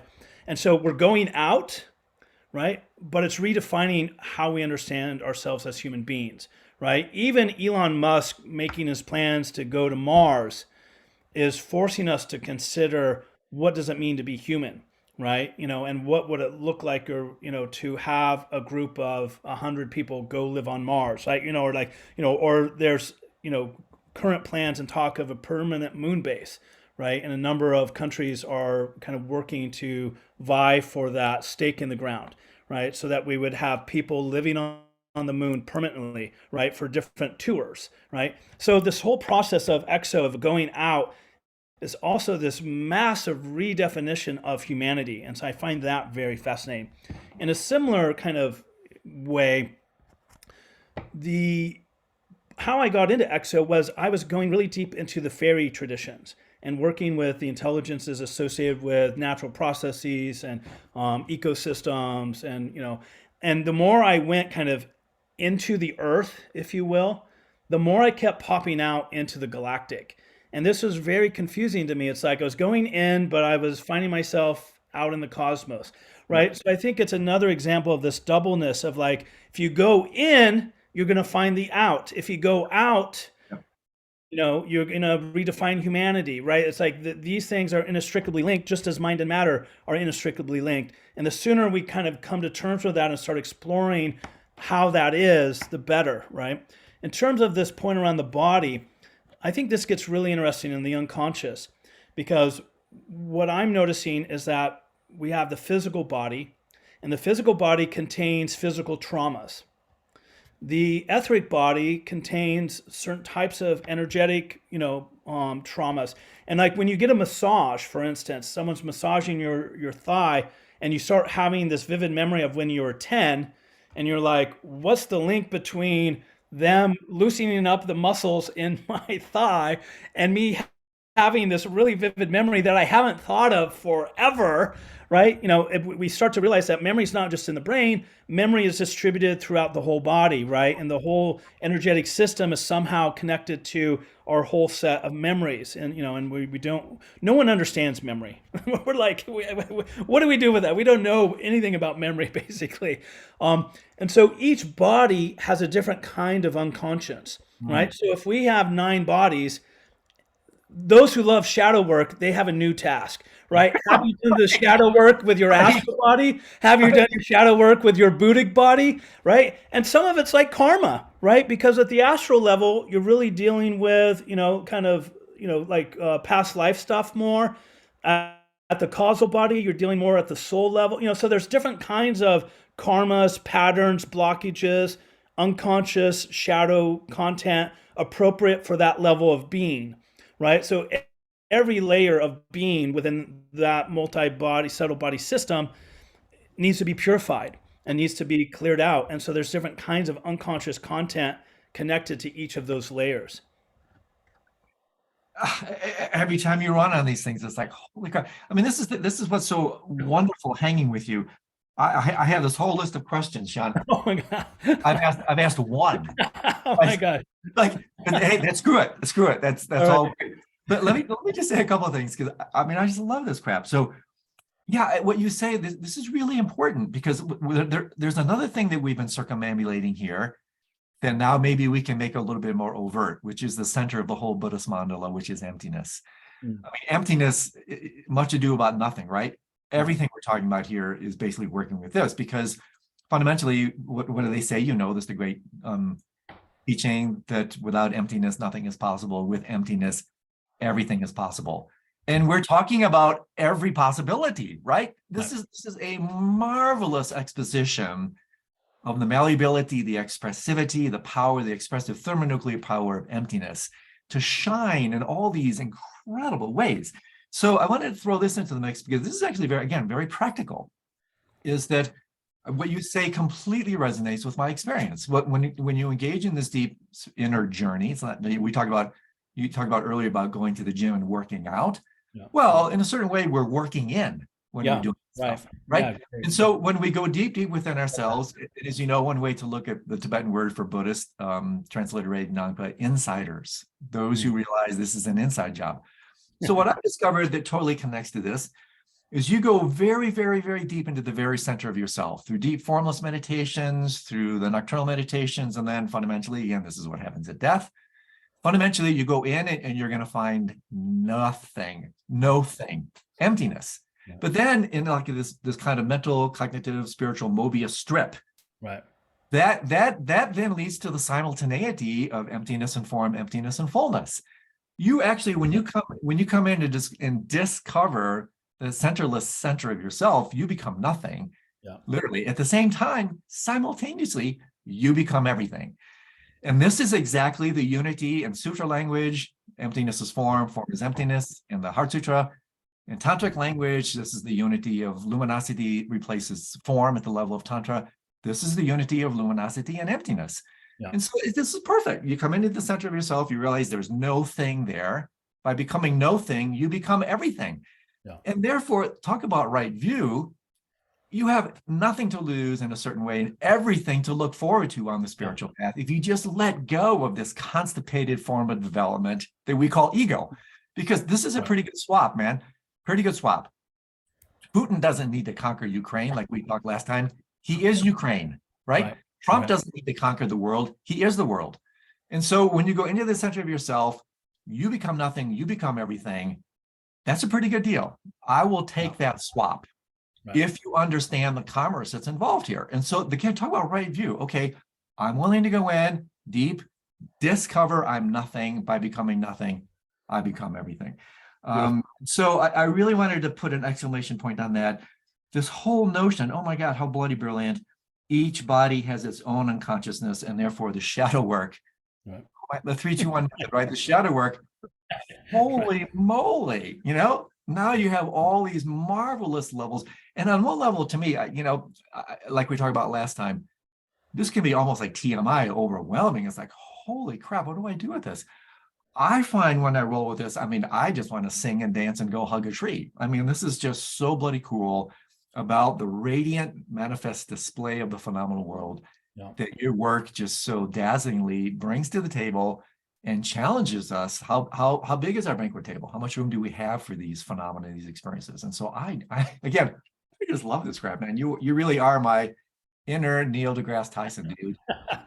Well, I mean, this is so much kind of what I get so excited about is like this recognition of combining the path of freedom and fullness or emptiness and luminosity in a way that for me, because I'm like straddling two worlds, like I have my, freedom, emptiness, Tibetan Buddhist kind of background. And then I have my, occult magic, hermetic background. And obviously the Tibetan tradition, just as one example, has room for both, right? It's a path of freedom and fullness. But I think there's a way in which the Western practitioners, as I said, they've kind of gutted the fullness and the luminosity in terms of all these phenomenon, right? Like they only will deal with the Sambhogakaya if it's nice and tiny and clean and, like it's like they don't want to get into Bigfoot, they don't want to get into fairies, they don't want to get into angels, they don't want to get into ETs. The world is a much more interesting place when we recognize that all those beings seem to have some kind of phenomenal existence, right? And they seem to want to interact with human beings. And those interactions, historically and contemporaneously, are quite interesting when you read them and learn about them or talk to people who have had them. Like, it's a highly populated, intelligent cosmos. And this is why I call it a wild cosmos, because it is so effing wild that there are all these different kinds of beings and more. And they're all running around, and they're all kind of, some of them don't care much for humans and could, are not interested in us. Some of them begrudgingly are, and some of them are very interested in us. And so it's a whole interesting kind of cultural exchange. And it's like there's joy in that. There's so much like just fabulous, wondrous amazement at we live in a multidimensional multiverse that contains so many different expressions of intelligence. And we have a host of practices and traditions that guide us with cultivating the perceptual and communication capacities to interact, benefit them, and receive benefit from those beings, right? And those beings can be along the full spectrum of ontological substantiation, right? Like they could be our imagination, they could be a more perfect field, they could be an archetype, they could be a real being in another dimension. Like they are all of those things, right? And it's not always clear when they're one and when they're another, right? And then that's where discernment comes in. How do we know whether it was this or that? And I find that really fascinating. Like, how do I cultivate that capacity to discern and discriminate? Yeah. The other thing, playfully, is in a very really real way, we're opening interstate commerce, right? Exactly. Interstate commerce between different states of to increase profit, to increase benefit, to increase intimacy. This is about intimacy with reality, right? Like how could that not be the ultimate commitment? I want to have more intimacy with all of reality. Yeah. And all of its emptiness and all of its fullness. I mean, that's really just absolutely fantastic. I think on one level, maybe this is really the inner meaning of tantric sex. I mean, the ultimate intercourse, talk about non-duality, the ultimate intercourse between self and other, inner, outer, all these doublenesses things that, yes, on a relative provisional level, have their independent autonomous existence, but on another level are all one play. And so one thing I did want to say earlier that could be of some interest before we do finally, not finally, but I do want to say a little bit or ask you a little bit about psychedelics. Yeah. Is what's actually really important here, Sean. I think this is again in the notion of doubleness, complementarity in physics, all that kind of thing, non-Boolean approaches to reality. I think it's very important to remember that when we talk about the Trikaya, let's use that Buddhist framework, even though many other traditions have analogous forms. There is this kind of sequential involutionary unfolding and evolutionary infolding, where basically you go from subtle to gross. I'm sorry, from causal to subtle to gross, and then gross to subtle to causal. Yeah. But I think another way that's really important that sometimes is forgotten is that not only do these kayas manifest in a sequential way, they manifest in a simultaneous way. And this is actually important because otherwise what happens is a subtle cosmological dualism that somehow feels we need to get other than here, that somehow, oh, this is Dharmakaya, this is bad because it's reified. Right. Somehow I have to get to the Dharmakaya. No, it's a matter of recognition. Like our friend Zvi Jalom says so beautifully, the path is perceptual, not actual. This is important because it empowers the immediacy of the whole deal. That if you relate to things properly, seeing the openness of what's happening right now, the spaciousness that is the Dharmakaya, seeing the energetic, radiant, luminous display that is the Sambhogakaya, seeing the articulate form touching it, that is the Nirmanakaya. And so we provisionally centrifuge them out almost as a heuristic, as a way to understand them. But fundamentally, it's the Svabhavakakaya, it's Turiyatita in Hindu language. It's the union or the intercourse of all those. I think this is important to throw into the mix because otherwise you can get lost in some hierarchies and dualisms that could be a little bit misleading for people. No, I think those are really good points and cautions. And it's partly why I love this frame that I use around multidimensional embodiment. That, you know, in the teaching that I do, around this and work with students around these topics, there's often this idea of going out of body, right? I want to go out of body. Well, for me, we have to simultaneously go into the body. We have to get really anchored in the physical body. We have to build capacity with our physical body. And so, to the extent we're going to go out of body and we need to be equally in the body. So, if you think of, one thing that's interesting, like if you look at Robert Monroe's work, Oh yeah. he describes how he originally started getting out of body, and we now would understand or think of it as his first out of body experiences. He was in the etheric body. Mhm. Then he learned, so he's in the etheric body, and then he learns to get out of that body and get into his astral body, right? And then at a certain point, he learns to get out of that body and get into the mental or causal body. And so it's like multiple out of bodies, right? It's like you're getting out of more and more different bodies. But so like as you get farther out on that limb, you need to have an equal amount of somatic grounding and connection with the Nirmanakaya, right? And so I think that's really important. And so really kind of shifting this view of like, oh, I want to get out of body, like, okay, great, but you also need to get in body, right? And you need to do somatic work, you need to look at your diet, you need to exercise, you need to, be comfortable with just basic somatic experiencing of the physical and, etheric body.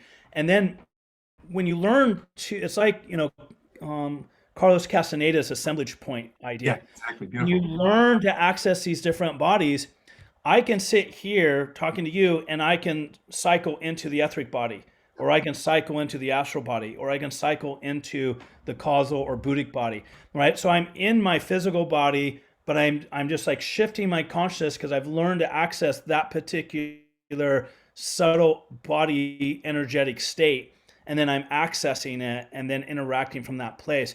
So you can do that in a waking state. You don't just need to be in a meditative or a dream space, right? So there's ways in which we can stay awake, stay in our body, and access these various bodies without necessarily doing the more traditional kind of dream yogas or astral travel or so forth. So there's a lot of different ways to be embodied.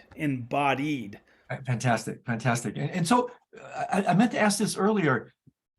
To what extent is it important to centrifuge out the difference between phenomenological subtle body and so-called anatomical physiological subtle body?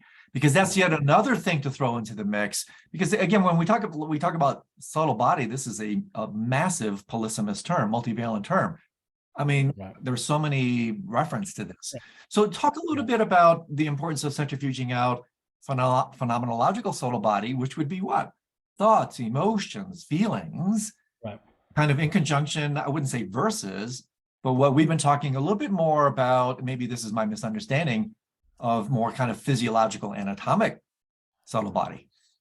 Right. When I think this is where the pioneering research is going to go is understanding that relationship, right, between the kind of physiological aspects of the subtle body or matter on the one hand, and like the kind of energetic, thought-based, emotional, kind of experiences of the subtle body, right? Because again, it's like we have Nirmanakaya and Dharmakaya, and then Sambhogakaya is the glue that connects the two. And acupuncture, Ayurvedic medicine, Tibetan meditation, medicine, they have different ways of trying to understand and describe it. But what's interesting when you look at the Tibetan system, the Tibetan medicine system describes the subtle bodies differently than the esoteric dharmic practitioners. Right. It's not reconciled. They're essentially two separate systems because they've used different methods to understand, investigate, and document the subtle body systems. So the Tibetan medicine system is a different map of the subtle bodies than the Tibetan meditative system. And so that's very interesting within the same culture. And there's these big debates about who's right and how to kind of reconcile it, right? So I think there's a lot of work to be done around kind of the physiological medicine healing side of this and the esoteric, phenomenological, meditative, contemplative side of it, and how they kind of sync up at the different layers of the different bodies is good research yet to be done. Do you think, complete conjecture here, do you think that there will ever be a way to put somebody in a spiritual fMRI, right? And actually, I mean, we have Kirlian photography, we have this sort of stuff that's a little bit suggestive of these. But do you see a way in the future where these energetics could actually somehow be measured in a so-called scientific way? Not again, not in any way to give some kind of scientific supremacy to that particular aspect of the Right. scientific method, but I think you get the idea. Do you think there's any hope for that? I think we will make some more progress. I mean, like you mentioned, Kirlian photography, at CIHS where I'm at, the founder, Hiroshi Motoyama, developed an AMI device that measures subtle energies. So I think but I wonder to what extent those might just capture the etheric body and maybe the astral body. And so just kind of the first few layers of the energetic system. And I have some questions and doubts about whether tech will be able to, kind of penetrate into the finer layers of the subtle body system. Now, it might be when we get into quantum computing, there might be whole new modes of computational and imaging and perceptible, kind of technological capacities that we were just not even yet able to imagine. But I suspect that a lot of this will remain out of the grasp of a technological capture. And I mean, in a certain way, it's that's not necessarily a bad thing at all, right? I mean, the most important thing is the investigation, the interiority, to actually invite fear for yourself. Because when you first make, I mean, I remember very clearly the first time I discovered chakra systems with quite literally a broken heart, right? That there's incredible power to actually tuning into that, having almost literally tuning into that, understanding that, registering it. And so as we start to wrap up, and again, this is hard for me to say goodbye because there's so much more to talk about. Two things. One is, give us a little bit of your current view of the place of plant medicine, psychedelics, because as you know, there's a renaissance going on. I mean, here in Denver, 20 minutes from where I live, 10,000 people are coming this summer, three to Wow. 400 presenters, the MAPS conference. This is a Yeah. real big deal. So a little bit about the role, your understanding, your interpretation, your view, your endorsement Yeah. of these entheogens, whatever you want to call them, as legitimate, the promise and peril, legitimate opportunities for psychospiritual transformation, and also, once again, the surgeon's general warning, because we don't want to mess this up again, right? We had a chance. Nixon came in, shut it down. We're going to have another chance. It's happening. The studies are coming out everywhere. We don't want to F it up yet again. Yeah. So a little bit about that. I'm very excited about the psychedelic renaissance. I've played in that space a little bit. Um, I have a lot of friends and colleagues who engage it, in a very deep way. I have a lot of therapist friends who are using it with clients.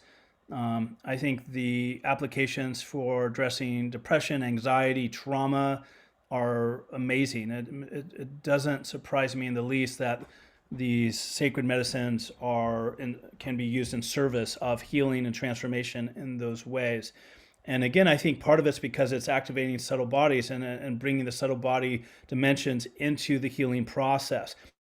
So I think where I feel cautionary is around how the medical system isn't really capable of acknowledging or recognizing the subtle energy aspects of it. So I think there's going to be some big misses there, that maybe clinicians and practitioners might be able to shore that up a little bit.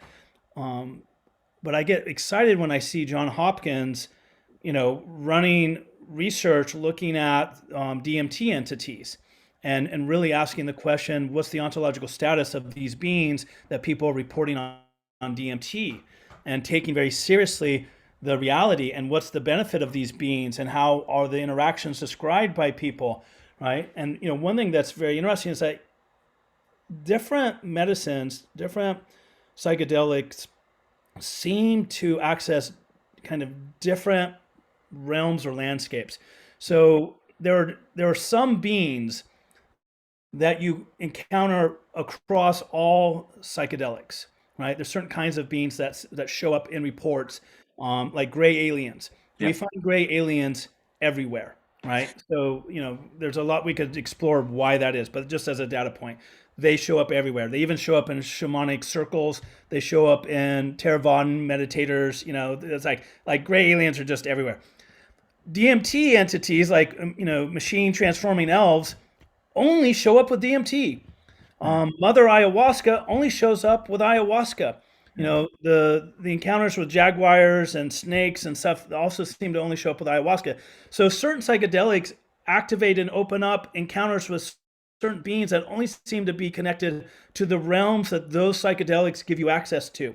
So I find this interesting that they're like different doorways into different parts of the multiverse, right? And then how is it certain beings seem to be able to travel across and through all those realms? So I think there's a whole kind of cosmology that we have to start to consider, like to explain and understand the kinds of realms, landscapes, and beings that are encountered in different psychedelic experiences. And so I'm very much against the psychologization of those experiences and just making it therapeutic. I feel, based on my own experiences and just reading the testimonies closely, people are accessing other realms and interacting with other beings. And yeah, we can always play the emptiness card on everything, right? But when we play it on those phenomena simply to dismiss them, I think we're really, doing our contemplative traditions a disservice. So what does it mean to open up to the actual phenomenological and ontological substantiation of these beings and these realities? And why is going to them healing? What is it about the human body and the human psyche that when we take these medicines and we have these experiences, why is that more often than not, when in the right set and setting, healing, transformative, and powerful? Right? I mean, of course, there's bad trips. There are a lot of bad experiences that come along. But like you said, surgeon's warning. Like this isn't.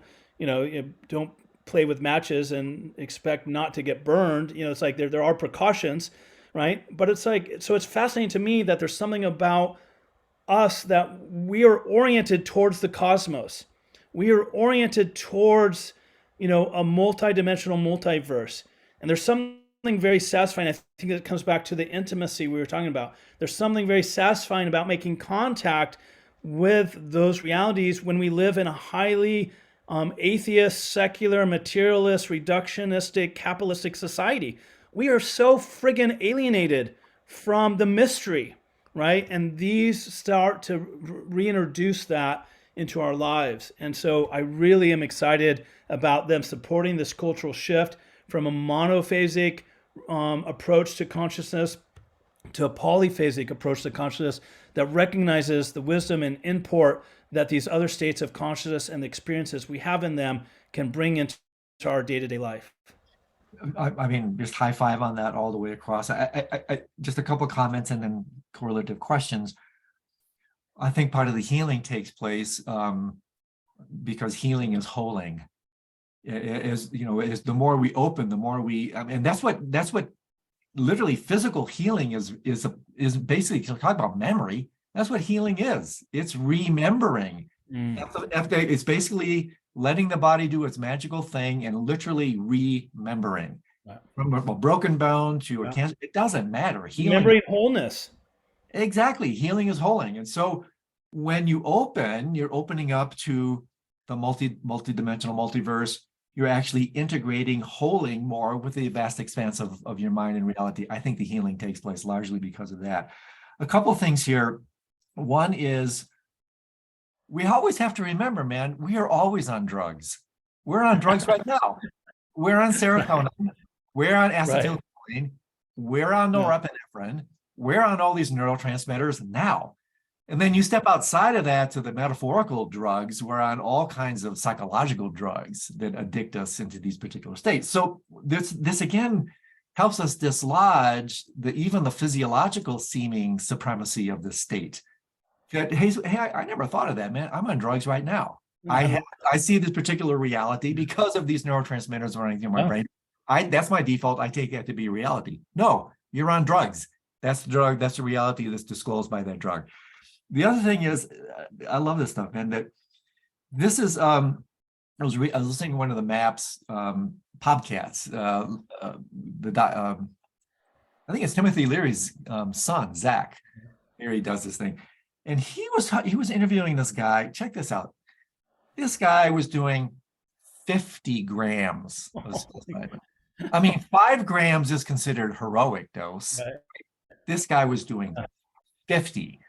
I Wow. mean, like, are you kidding me? And he was talking about, he goes, you know, I tell you, I enter these domains, these entities, they're there. I Waiting enter for these me. alter, yeah, exactly. I enter these realities, and these entities are actually, I mean, they are again as real or as unreal as we are. So the thing that again, coming back to this endo-exo narrative that we had, it's very easy, you know, for the Western scientists to say, oh, it's all just the neurochemistry of your brain, and it's all a construct of your brain, and that's all completely endo. So what I love about this stuff and what you're saying is that these agents, and others, of course, meditation does it, death does it, these break down that duality, the endo-exo barrier. But to what extent, maybe say a little bit about this, to what extent is it important to still have that boundary between endo and exo, and kind of rolling a little bit in the world of shamanism, Wow. to what extent is it necessary to have protection? Because as you know, in the worlds that we roll in, I mean, I do protector practices, I create protector mandalas, I do all these sorts of things, because some of these agents, again, they're not all benevolent. Some of them are confused, some of them are a little bit more malicious, malevolent, and they Right. can run havoc with you, especially in the shamanistic and Tibetan worlds. So maybe say a little bit more about the importance. On one level, we're trying to break down the boundary between endo-exo, inner and outer. But on another level, boundaries are important. Yeah. Yeah. No, I think, there are a lot of strong opinions out there about protective practices, and people say you don't need them, and people say you absolutely need them. And uh, I say precautionary principle, use them, like it's like these are dynamic places you're entering. And yeah, we need to have protective practices, and there's a lot of different ones. And and it's more about intention and just thoughtfulness and kind of being humble. And but yeah, absolutely, we need, by and large, I think we need to be engaged in different types of protective and clearing practices, before, during, and after these adventures in consciousness.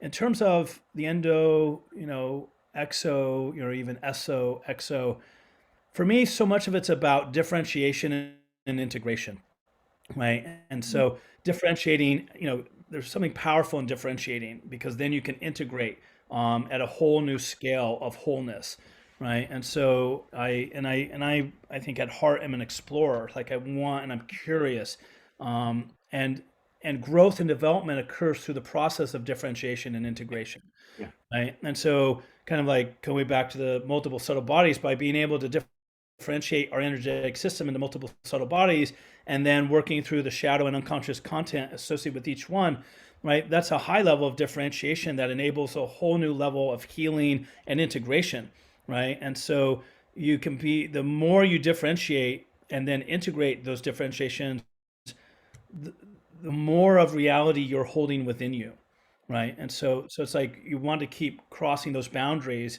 mindfully, and building open channels across these distinctions, because I think, in a sense, it's like, this is like the pre-trans thing. Like, there's, pre-rational states, and there's trans-rational modes of being. And my sense of the difference is that the pre-rational, or the pre-personal, there's not much differentiation and there's not much integration. And whereas at the trans-rational, there's a lot of differentiation and a lot of integration. And so there's something uniquely human about our ability to be on paths of differentiation and integration. And I feel that most of those who we'd point to as enlightened masters, in one sense or another, are ones who have been on a path of differentiating and integrating a lot of different layers of reality and what it means to be human. And they've managed to contain all of that in a coherent kind of way, right? And then we're drawn to that, and so those are some initial thoughts on those points. Really rich, really rich. I mean, really, I gotta get you back. I have all these questions that I want to talk to you about. We hit on some really, really awesome stuff, but again, your mind is so rich. There's so many places to go. I want to give you the opportunity to talk a little bit about, in fact, this is where a lot of my questions were actually initially seated, this quite remarkable course that you're about to launch. This is like, it sounds freaking awesome. So tell us a little bit about this, so that my listeners can sign up and ride this journey with you. Because when I went through it, it was like, whoa, this is going to be one great surf. Yeah, so if people have been engaged, intrigued, or even freaked out by our conversation, then I absolutely invite them to join me for the 6 month course. It's called Exo Studies Foundations, and we're going to spend 2 weeks on a key concept in exo studies that I've been developing. And so if you go to exostudies.org and choose courses and then go to the current course, Exo Studies Foundations, you'll come to the course page, and on that it lists the 15 kind of core exo studies concepts that I've been developing over the last few years. We've touched on directly and indirectly a number of them in our conversation today, but people can read through that, and if that looks interesting, then join me. There's already 50 people, almost 60 actually, signed up for the course. It officially starts in April 3rd. So you can just sign up there on the website. As soon as you sign up, you get invited into the Slack space. There's already a lively discussion with those who are in already.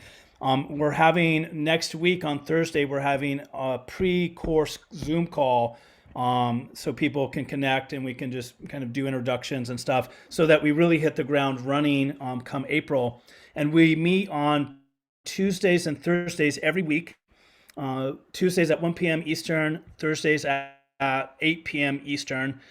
Some people are not able to make either of those every week, so they just listen to the recordings and just participate in the online Slack.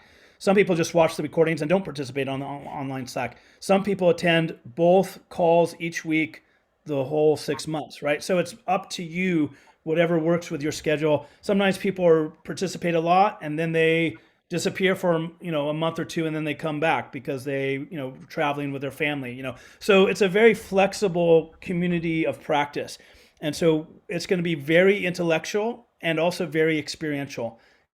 And I open each session with a meditation, and we're really going to be looking at just what does it mean to be in a multidimensional multiverse at this moment on this planet.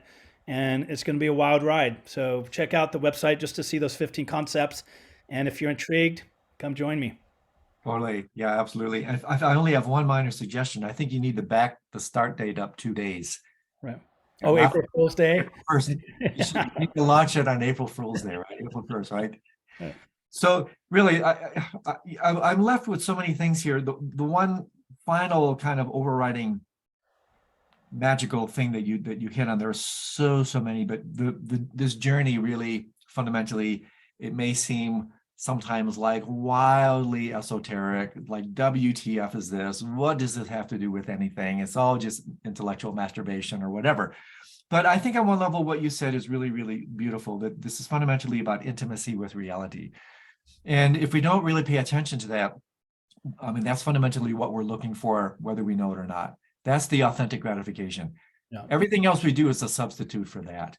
And so in a very real way, you're hitting the hard essence of basically the whole shebang, why we do what we do, what are we really after?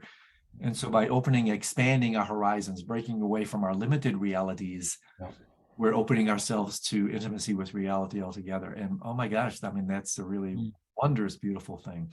Yeah, and it's, for me, it's what it's all about, and it's super juicy.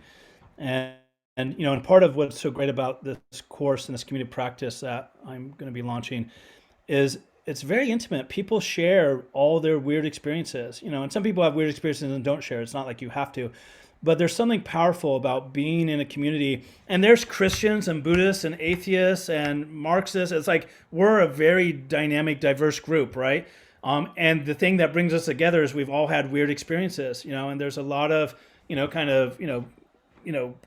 tried and true, just kind of, regular Tibetan meditators. And then there's people doing psychedelics and there's people who's doing both, right? And so it's a real interesting mix of practices and us sharing these encounters that we've had, these experiences, and they're very intimate, and it creates a very intimate intimate space when you feel authentically witnessed and heard and sharing those experiences, or just witnessing other people sharing their experiences. So it's very profound, and intimacy really is the beating heart of it. In the type of living classroom, this kind of Right. quantum learning, right? This connectivity of consciousness that goes along with a cohort like that is really Yeah. a magical thing. So Sean, my friend, wow, awesome stuff. So much fun to hang with Yeah. you. We'll do it again. We'll do it. It's just like so rich. Really, I have my whole pad here. Yeah. So many stuff we didn't get to, but that just shows the wealth of your mind, the wealth of the universe itself, and Mm. just how much stuff there is to talk about. So, big thanks for joining us. Thank you, Andrew. Join in with Sean's course. It's going to be a Rock'em Sock'em course. And until next time, my friend, much love, and we'll do it again. All right. Big hugs.